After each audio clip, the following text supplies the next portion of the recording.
그대여, 업은 멀리 있는 이가 아닌 가장 가까운 사람에게서 먼저 드러난다. 부모와 자식, 부부와 형제의 인연 속에서 업의 매듭이 풀리고 복의 씨앗이 자란다. 오늘 부처님 말씀을 따라 그 깊은 이치를 함께 살펴보자. 업은 왜 가장 가까운 곳에서 드러나는가? 그대여, 세상을 살다 보면 가장 큰 상처와 기쁨은 낯선 이가 아닌 가장 가까운 사람에게서 비롯된다는 것을 알게 된다. 부모와 자식, 부부, 형제, 혈연과 오랜 벗 사이에서 우리는 때로는 깊은 사랑을 맛보고 때로는 헤아릴 수 없는 괴로움에 부딪힌다. 부처님께서는 이 사실을 일찍이 통찰하시고 이렇게 말씀하셨다. 그 사람은 자신이 지은 업을 따라 태어나며 그 업이 가장 친근한 인연 속에서 먼저 드러난다. 우리가 태어나면서 만나게 되는 부모, 형제, 배우자, 자식은 단순히 우연히 얽힌 관계가 아니다. 과거의 업이 씨앗이 되어 이 생에서 인연의 꽃으로 다시 맺어진 것이다. 그래서 가장 가까운 사람이 나를 기쁘게 하기도 하지만 때로는 나를 가장 아프게 하는 존재가 되기도 한다. 이는 그들이 원래 악해서가 아니라 나의 업이 그 관계 속에서 먼저 드러나기 때문이다. 멀리 있는 타인은 나의 업을 드러낼 힘이 약하다. 하지만 가까운 사람은 다르다. 같은 집에서 밥을 먹고 같은 지붕 아래서 시간을 보내며 매일같이 부딪히고 서로의 마음을 비춘다. 그 과정에서 숨겨진 성격, 욕망, 두려움, 집착이 드러나고 과거에 쌓였던 업의 그림자가 표면으로 떠오른다. 그래서 부처님은 말씀하셨다. 집안에서 수행을 이룬 이는 이미 세상을 이룬 것이다. 부모는 자식을 통해 업을 본다. 자식의 기질 속에는 부모의 업이 비친다. 부모가 지은 선업은 자식에게 복으로 흘러가지만 부모가 짓는 악업은 자식의 삶에서 장애로 드러난다. 그래서 불교에서는 부모의 발언과 참회를 중히 여긴다. 내가 지은 업을 내가 대신 짊어지고 이 공덕을 자식에게 회양합니다. 라는 서원이야말로 자식에게 업의 무게를 덜어주는 진실한 길이 된다. 또한 부부관계는 업이 가장 강하게 드러나는 인연이다. 서로 사랑으로 만났지만 함께 살다 보면 미움과 원망이 일어나기도 한다. 그때 우리는 깨닫게 된다. 이 사람은 단순한 인연이 아니라 과거의 업을 풀기 위해 내 앞에 온 존재라는 사실을. 함께 사는 시간 동안 우리는 참을성을 배우고 이해와 용서를 배우며 그 과정을 통해 업을 소멸해 나간다. 부처님께서는 남편은 아내의 거울이고 아내는 남편의 거울이다라고 말씀하셨다. 이는 서로의 부족함과 집착이 거울처럼 드러나기 때문이다. 형제 또한 업의 인연이다. 때로는 의지할 수 있는 버팀목이 되지만 때로는 재산 문제와 갈등의 근원이 되기도 한다. 그러나 그 모든 갈등은 우연이 아니다. 과거에 서로 얽혔던 업의 매듭이 이 생에서 다시 풀리기를 기다리는 것이다. 그래서 형제 간의 다툼을 지혜롭게 풀어내면 그 업은 정화되고 새로운 선업이 싹튼다. 그대여, 충격적으로 들릴지라도 업은 멀리 있는 원수에게서가 아니라 가장 가까운 사람에게서 먼저 시작된다. 부모와 자식, 부부, 형제 사이에서 우리가 겪는 갈등과 기쁨은 모두 과거의 인연이 씨앗이 되어 나타난 열매다. 그러므로 그 관계를 미워하거나 원망할 것이 아니라 그것을 수행의 장으로 삼아야 한다. 기도하고 참회하라. 가까운 사람에게서 드러나는 업은 피할 수 없는 것이지만 그것을 정성스레 녹여낼 수는 있다. 부모라면 자식을 위해 발언하고, 자식이라면 부모에게 감사하며, 부부라면 서로를 용서하고 이해하라. 그 순간 업은 더 이상 족쇄가 아니라 깨달음의 길이 된다. 오늘도 부처님 앞에 마음을 모아 발언하라. 이 인연 속에서 드러나는 업을 바로 보고 원망하지 않고 참회하며 복으로 전환하게 하소서. 그 기도가 바로 가장 가까운 사람 속에서 시작되는 업을 맑히는 길이 된다. 나무 아미타불, 나무 관세음 보살. 그대여, 부모와 자식의 인연은 단순히 혈육의 만남이 아니다. 부처님께서는 말씀하셨다. 과거에 맺은 인연이 깊은 자는 부모와 자식으로 다시 태어나고, 빚을 지고 빚을 갚아야 할 자는 반드시 한 집에서 만난다. 부모와 자식의 관계는 그만큼 업의 힘으로 이어진 가장 강한 연줄이다. 자식은 부모의 거울과 같다. 부모가 지은 선업은 자식의 삶의 복으로 이어지고, 부모가 짓는 악업은 자식의 삶에서 장애로 드러난다. 부모가 자식을 볼 때 그 속에서 자신이 지은 업의 그림자를 보게 된다. 왜 내 아이가 이런 기질을 가졌을까? 왜 이런 고통을 겪을까? 라고 묻는다면 그것은 부모와 자식이 함께 풀어야 할 업의 매듭이기 때문이다.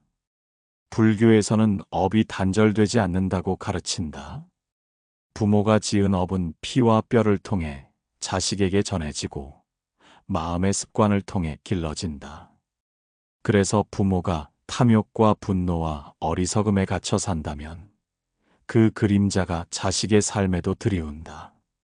그러나 부모가 참회하고 수행하며 발언한다면 그 맑음 또한 자식에게 흘러간다. 부모의 마음이 곧 자식의 길을 여는 열쇠가 되는 것이다. 그대여, 부모의 기도가 중요한 까닭이 바로 여기에 있다. 부모가 자식을 위해 올린 발언은 단순한 소원이 아니다. 그것은 과거의 업장을 녹이고 새로운 선업을 심는 씨앗이다. 이 모든 업은 내가 짊어지고 그 공덕은 자식에게 흘러가게 하소서라는 부모의 서원은 하늘을 움직이고 땅을 울린다. 지극한 마음으로 드리는 기도는 반드시 법계에 감응하여 자식의 업을 가볍게 하고 복을 더해준다. 그러나 부모의 기도는 입술의 소리만으로는 부족하다. 참된 기도는 삶에서 드러나야 한다. 부모가 스스로의 삶을 정화하지 않고는 자식에게 온전히 복을 물려줄 수 없다. 그러므로 부모의 참회는 무엇보다도 먼저이다. 내가 알게 모르게 지은 모든 죄업을 참회하오니 이 공덕을 자식에게 회양합니다.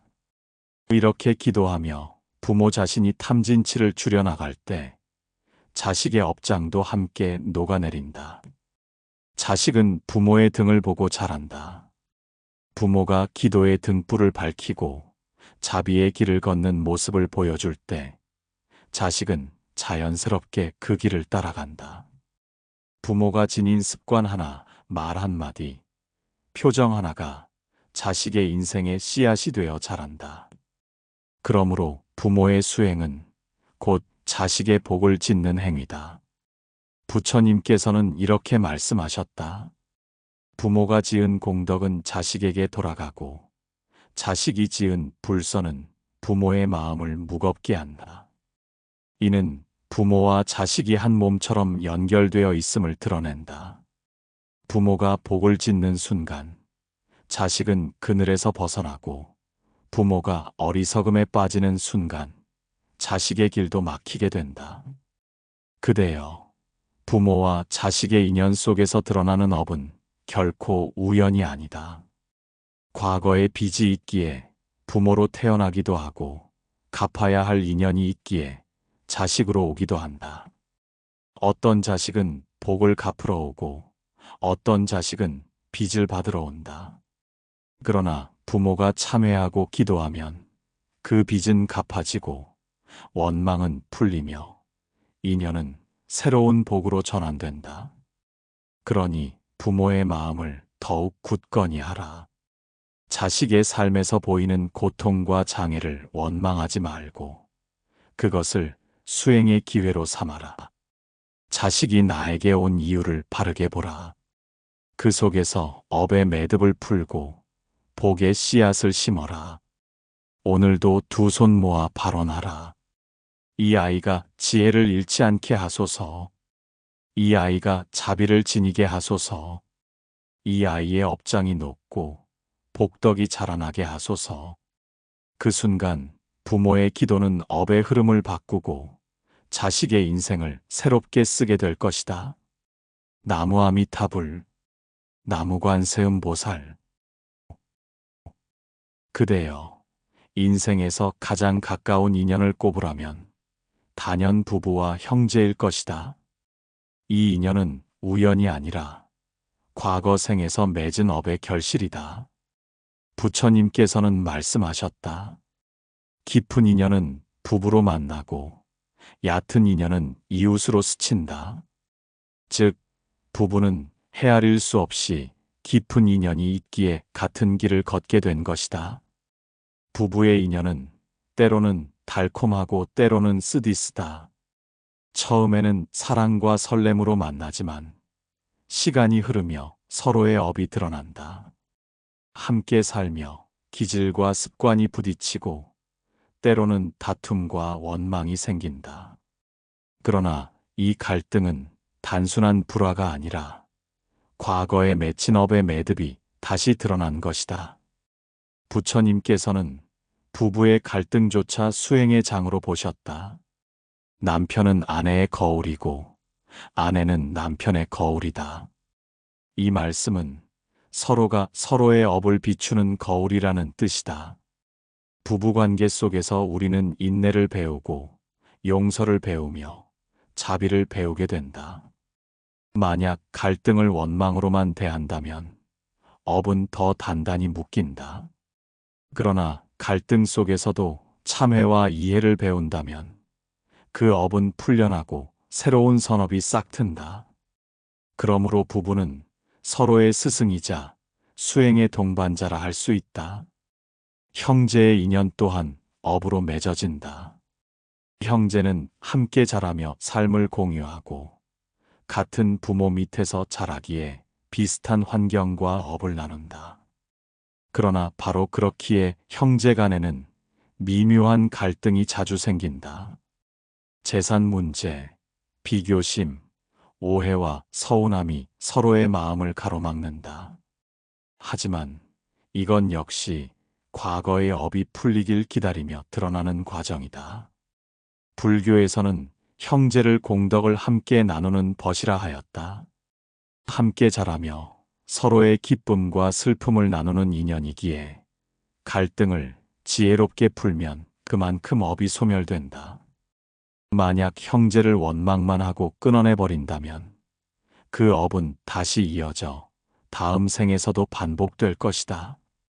그러나 지금 생에서 이해와 용서로 그 관계를 정화한다면 새로운 인연으로 맑아지게 된다.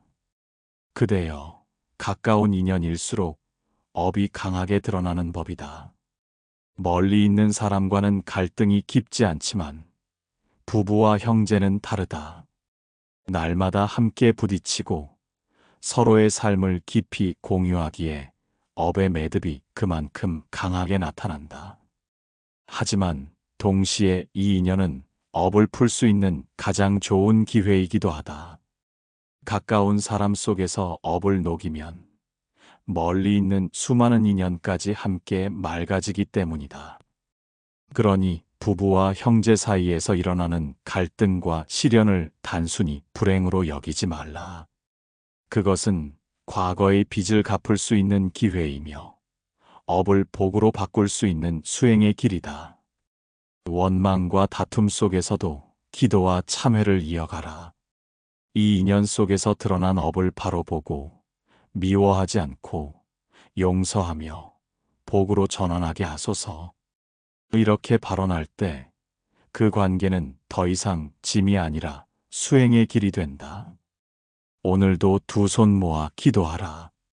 부부와 형제가 업의 매듭이 아니라 복덕의 인연으로 다시 태어나게 하소서. 원망이 사랑으로 바뀌고 갈등이 이해로 바뀌며 미움이 자비로 바뀌게 하소서. 그 순간 가장 가까운 인연 속에서 시작된 업은 복으로 전환되고 삶은 새로운 길을 열게 될 것이다. 나무 아미타불, 나무관세음 보살. 그대여, 세상을 살다 보면 멀리 있는 사람에게 상처받는 일보다 가까운 사람에게서 오는 아픔이 훨씬 크다는 것을 알게 된다.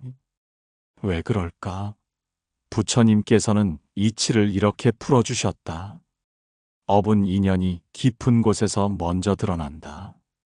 즉, 나와 인연이 두터운 가족, 배우자, 형제, 친구 사이에서 과거의 업이 가장 먼저 모습을 드러내는 것이다.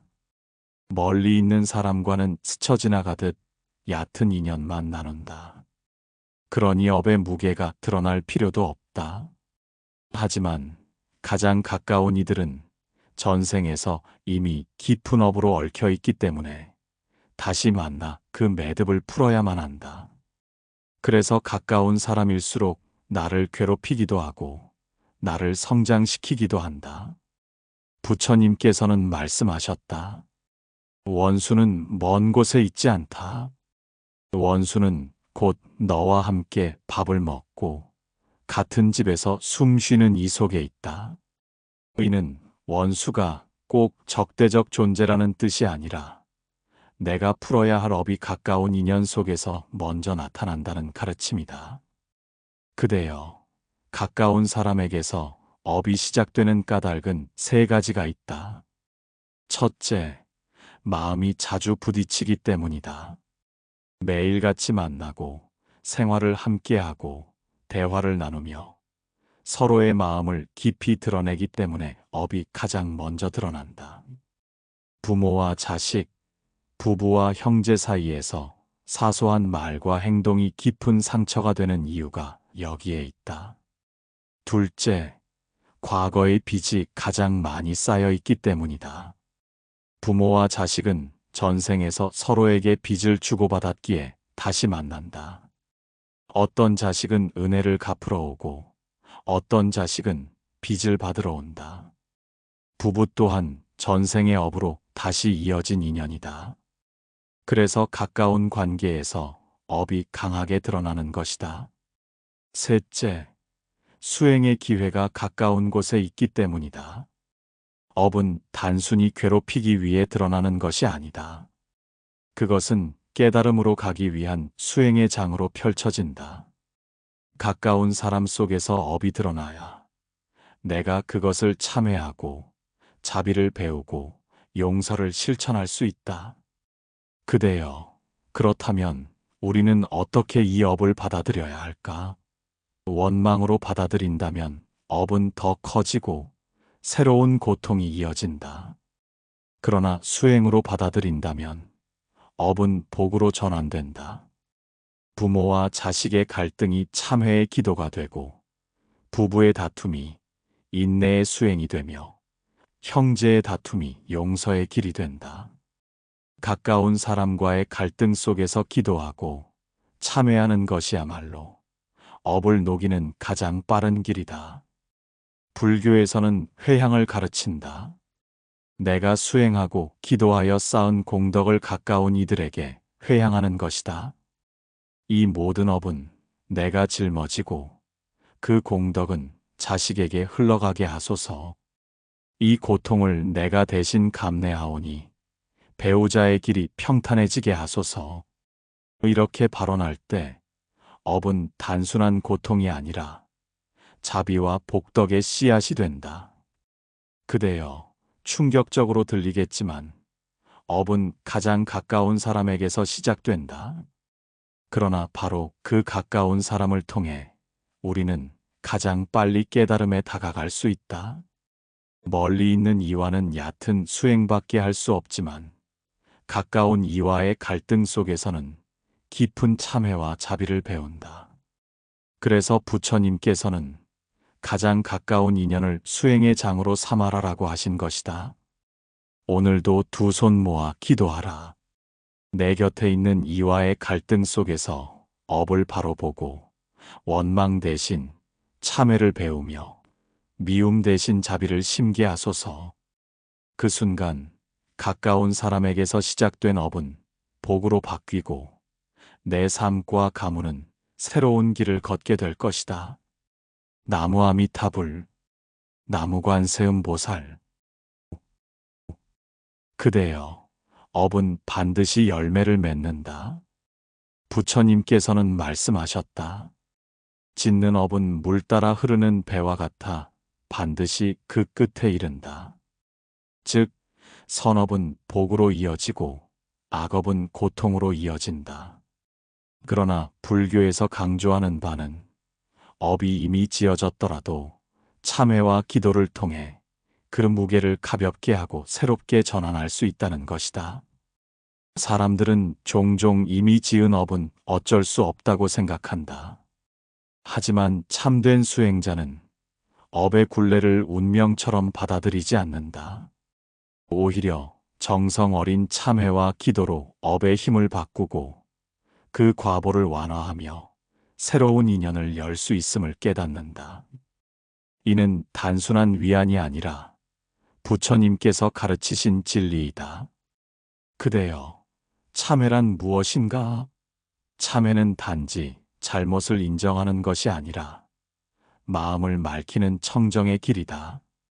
내가 알게 모르게 지은 모든 죄업을 참회하오니 이 공덕을 모든 중생에게 회향하겠습니다. 이 기도는 마음을 낮추고 업의 무게를 풀어내는 힘을 지닌다. 참회의 눈물은 과거의 업장을 씻어내는 샘물이 되고 그 샘물이 흐르며 새로운 복덕의 강을 만든다. 또한 기도는 업을 바꾸는 실천이다.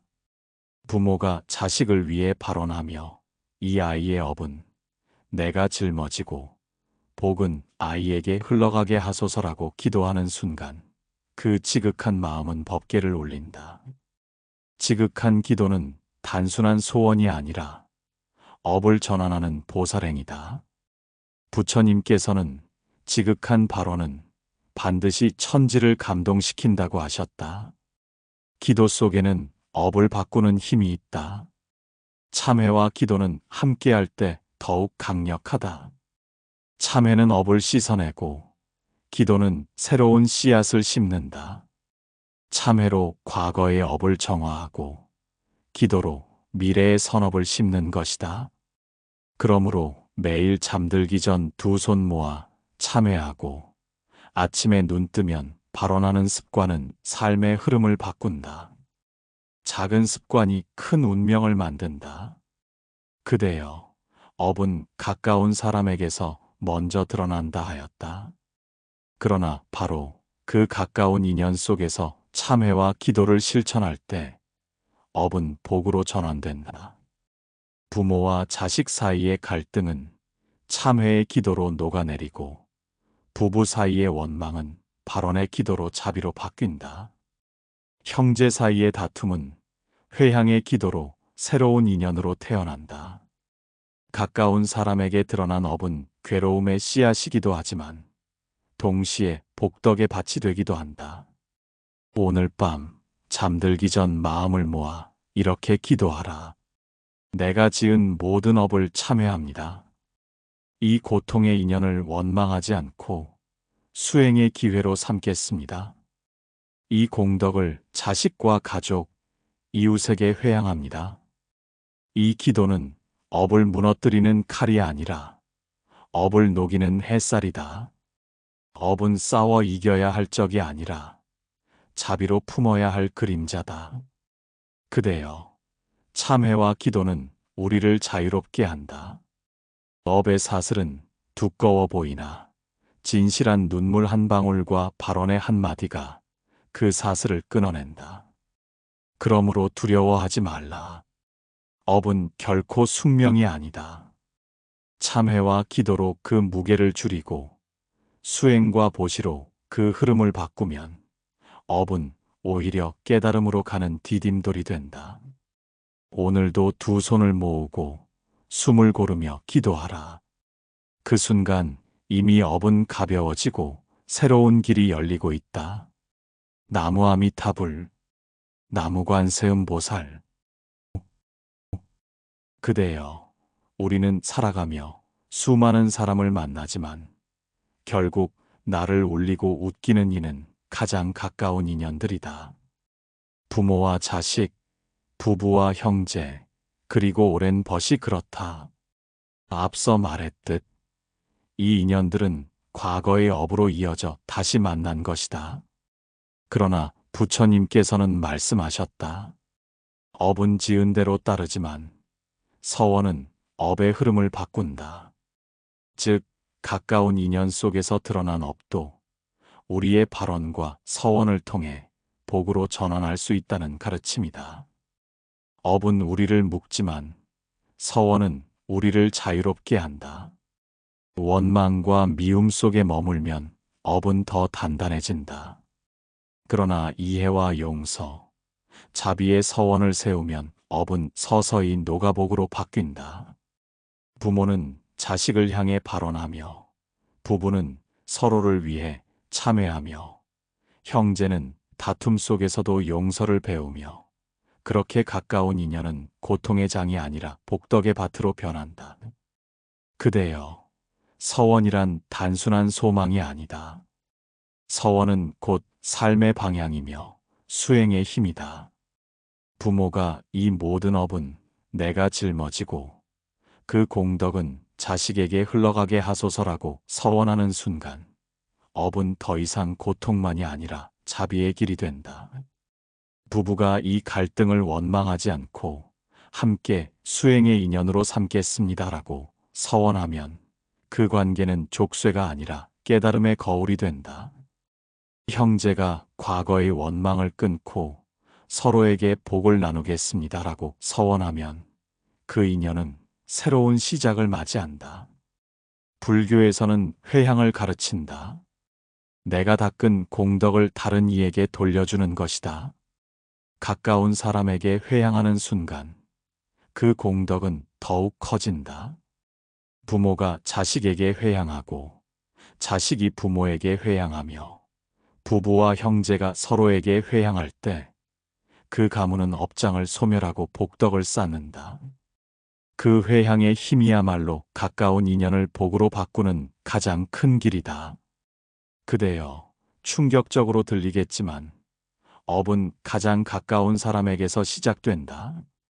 그러나 더 큰 진실은 복 또한 가장 가까운 사람에게서 시작된다는 것이다.